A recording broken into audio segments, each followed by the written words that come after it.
దేవునికి వ్యతిరేకమైన కార్యాలు, మీ కుటుంబానికి వ్యతిరేకమైన కార్యాలు ఎన్నో చేశారేమో. యాకోబు మోసగాడై తండ్రి ఇంటి విడిచెను, యాకోబు ఇశ్రాయేలై తండ్రి ఇంటికి చేరును. హల్లెలూయా.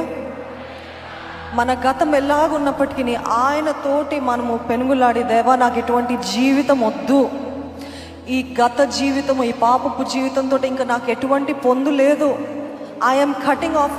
Can you divorce your past life? వివాహం అయిన తర్వాత కాదు, యువర్ పాస్ట్ లైఫ్. నాకు దీంతో ఇంకా ఎటువంటి సంబంధం వద్దు ప్రభువా అని దేవుని సన్నిధిలో ఈరోజు నేను పెనుగులాడటానికి సిద్ధంగా ఉన్నానన్న వారు ఉన్నారా? చేతులు ఎత్తి చూపిస్తారా? I want to fight. నాకు యాకోబు పెనుగులాడాడు, దెబ్బతిన్నాడు, ఇంకా కుండుకుంటూ నడిచాడు, కానీ ఆశీర్వాదం సంపాదించుకున్నాడు. హల్లెలూయా. ఈరోజు మీ గొంతులు పోవచ్చు, మీ శక్తి అయిపోవచ్చు, మీ ఓపిక అయిపోవచ్చు, కళ్ళు తిరుగుతున్నట్టు అనిపించవచ్చు.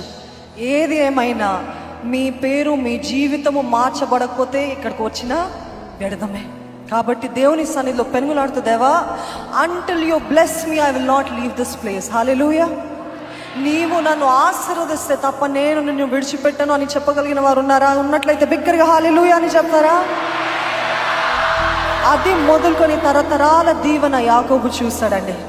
ఈ రోజు వరకు ఇశ్రాయేలు నిలబడి ఉందంటే దేవుడు ఆ రోజు చేసిన నిబంధన, ఆ రోజు చేసిన వాగ్దానం, మీ జీవితంలో వాగ్దానము కూడా దేవుడు నిశ్చయంగా నెరవేరుస్తాడు. ఎందుకంటే మన దేవుడు నిన్న, నేడు, రేపు నిరంతరము ఒకే దేవుడు. హల్లెలూయా. ఉన్నవాడని అనువాడనన్న దేవుడు, ఆ దేవాది దేవుని స్తుతిస్తూ మనమందరం